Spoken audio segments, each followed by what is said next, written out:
Hi, I'm Stephen Vizinczey, and I'm going to talk with Claire Parker about the greatest novel about the business of mass culture, Balzac's Lost Illusions. If you are interested in the news, if you're reading newspapers or watch television or the movies indeed, you will find that you can understand it a lot more and a lot better if you read this novel. It is, I think, if you are interested in culture and you're interested what other people say about it, this is the book. And don't read it once, read it at least 2 or 3 times. Balzac said once that genius is learning a great deal from very little. And indeed, he managed to analyze the structure of mass culture, which is valid both for newspapers, television, Hollywood, from very little evidence, when mass culture meant little newspapers selling 10,000 copies. And he got it so right that when I went to Hollywood, I recognized all the characters who are in this book, because it doesn't just explain the culture, the structure of mass culture, but it also explains and portrays the characters who work on it, from writers to journalists, for producers, publishers, whose main point is to exploit the talent. There are 2 worlds in this book. There's a world of the city, which of course is Paris, and you have the provincial life represented by Angoulême. Now it would be very facile to say, oh, city life is full of corruption and evil characters, and provincial life is goodness and calm, because in each of these areas, in each of these situations, these milieux, you have both good and evil. The evil predominates, but you have goodness in each of them, but corruption in both. So yes. You have the corruption of the press, the treachery, the hatred, the rivalry, and in the publishing world in Paris. And in Angoulême, in the provinces, you have the betrayal of David Séchard by his school friend, his lawyer friend, Petit Claude, and by the Cointet, and also by his horrible father, of course. Yes. So it's not a case of one area is all goodness and the milk of human kindness, Yes. and the other is not. So because what's wonderful about Balzac is human nature, evil or good, is the same everywhere. Yes. Do you agree?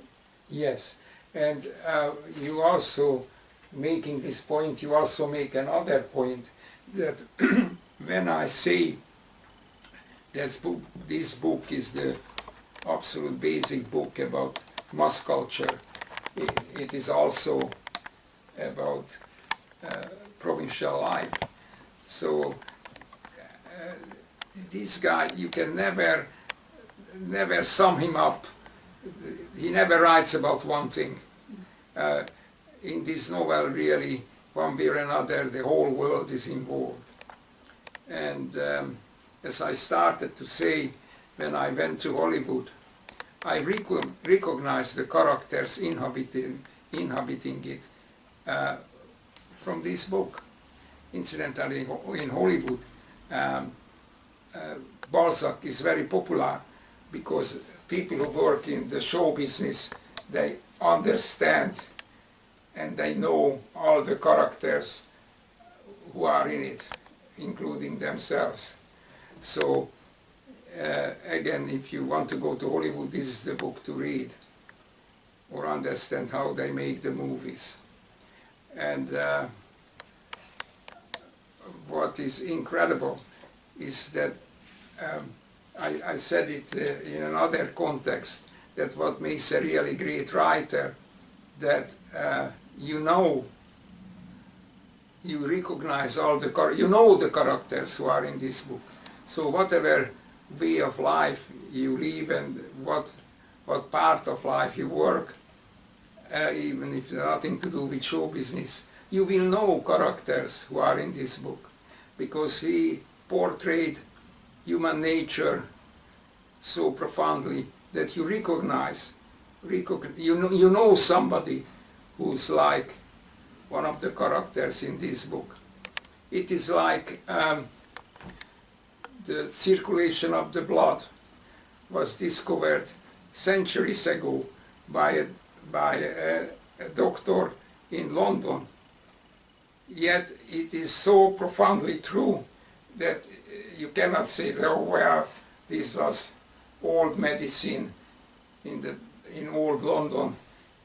It is still true everywhere in the world. What was discovered about the circulation of the blood, this is an eternal truth about human beings, and indeed also some animals. And the same is true of the psychological truths which great writers portrayed. So whatever time, place of the world you live, you will recognize. You can be Chinese, you can be English, you can be Hottentot, Mexico, an Eskimo. You can recognize the characters according to your brains. Of course, there is one terrible thing about mass culture, which is also you find in this novel, is that it blocks out all treasures which could feed your brain and your soul and your spirit. And so I was very shocked in Angoulême, when I went to Angoulême, which the world knows about because of this book, because the provincial life described in this describes Angoulême. And I went on a pilgrimage to Angoulême to know the city where this great novel begins. And I went to the bookshop, the only bookshop in the main square, and they didn't have a single Balzac. They were full with modern garbage bestsellers. So if you want to know about culture, you better do your own learning, and you don't actually rely on the media to let you know what is worthwhile. There is no easier way to learn than go back to the classics. And I would think that if you read Stendhal, Balzac, Tolstoy, Dostoevsky, Henrik von Kleist, you learn more from them. And if you read them, because none of these guys is worth reading one time, because you will miss more than half the stuff. So if you read them 2-3 times, they give you more knowledge of the world, of human nature, and of yourself than you get from a university degree. Can we talk about the characters? Yes. Let's talk about Lucien Yes. Chardon, or Lucien Le Le Gonfray, Gonfray, as yeah. we like to be styled. He's representative of a 19th century celebrity. We have lots of celebrities today, and most of them are airheads, let's face it. He's not an airhead, he has some talent, but he has huge faith in his talent, doesn't he? He's handsome, he's witty, he's charming. He has some literary talent, but he has huge literary ambitions, unlike Daniel d'Arthez, Yeah. who is a great writer. He doesn't seek fame, he doesn't seek literary fame, but it comes to him through his own hard work. Now Lucien is not like that. He has huge ambitions for himself. And unfortunately David and his sister Eve also believe almost as much in him as he does in himself, and they encourage him. He has great talent. He has, well, he's got Yes, the great Marguerites and the Archer of Charles IX. Yeah. Well, And- I don't know if it's a great talent.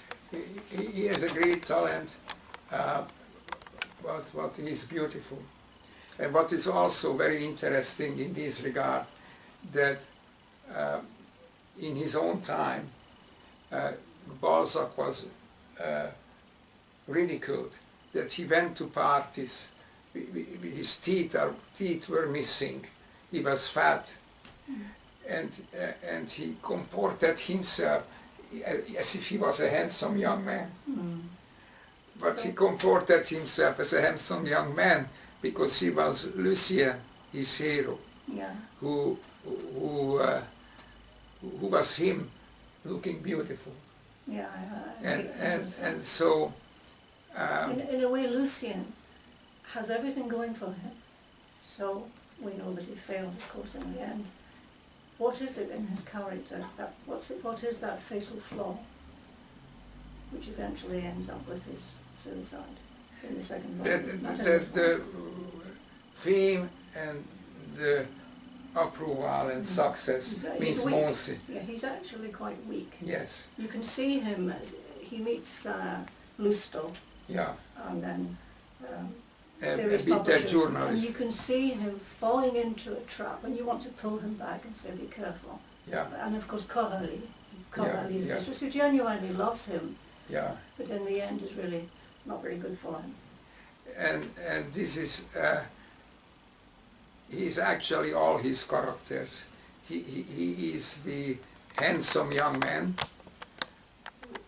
while he was a toothless fat person, but he's also the artist, his other self-portrait, who is always has great integrity and just thinks of the truth. And that's not true either. You know, both are images of himself, but they are images which are grounded, and characters are grounded in reality. He is really in all his characters. A great writer is like a great actor. He acts, he leaves the parts of all his characters. And I really think that reading most books of him, he wrote also a lot of garbage just for money, but he has about half a dozen great masterpieces. And here I should mention also his droll stories, the most profound book about sex ever written and the most dramatic. If I published, if only my own novel, and if I publish my own novels, I hope also to publish a new edition of his contes drôlatiques, his droll stories. It is anything you could possibly know and learn about sex, you find in this book, wrapped in very dramatic stories. It's typical of the present state of our culture that this book is not printed, not in print at all. And it's also telling that at the time during the Vietnam War, when people are dying, then pretensions which in peacetime, like Iran, you know, take over reality. When people are dying, there is also room for the truth. And at the time of the Vietnam War, you had, in every airport, you would find the droll stories. So it is all have to do. Would you say there are any flaws in Lost Illusions? I can think of one. Well, I can think that he had a great illusion, the circle, the people at the time. It's not a fault because that was the thing, and indeed it is true even of intellectuals the world over, who believe in bigness and central government, and they also dreamed of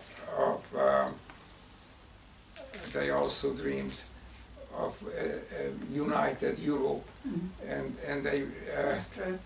they believed that bigness is a virtue. So they had their allegiance too. Yes, But there is one fault, I would say. Balzac had a huge knowledge in the political world, the press, the literary world, and also, of course, provincial life. And the press. So he knew all about printing. Apparently he set up his own printing shop and printed his own books. So the introduction to this wonderful novel is all about the process of printing, and it is tedious. You Yes. have to get through the first few pages to get into this book. yes. Which is a great pity. It's a great pity. Yeah. So, and it goes for every great book. In that sense, film was very helpful because people are, and documentaries, television documentaries, today there is less room in novels because people can find that information in easier package about printing and various processes. But in 19th century fiction, even in the greatest writers, you find a great deal of technical detail which is no longer needed. So to enjoy any great 19th century writer, if you hit a paragraph which is talking about physical things, description of furniture or Dress. clothes, Yeah. you know, you can skip it. And anything which doesn't interest you, you should skip. Because even if it is worthwhile, you would not benefit from it if it bores you. So just read, go to another paragraph and see what it tells you. Once you get past the process of printing and you meet the characters, Yes, then it grabs your interest. yes. And what an array of characters. Well, yes, everybody is in that. It's a great mistake to think that a character has nothing to do with you because it is happened in a foreign land you have never been at, and has funny names, and street names mean nothing to you. But the characters, the well-drawn characters, you will know them because they are you. Balzac or Stendhal's, the Frenchmen and Italians have more to do to you. Stendhal's Italians and Balzac's French characters have more to do with you and your own experience and the people you know than a mediocre novel in your own language and supposedly with characters who live on the street or the city you live in. And they are not profoundly portrayed and brought to life. They won't really mean much to you. Because what connects you, a character in a book, is not the name and the nationality, but the human qualities which are universal and which you will recognize.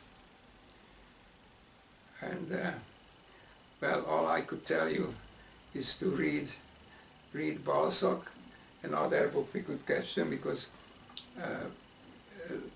Balzac was also interested in paintings, and he bought a lot of paintings.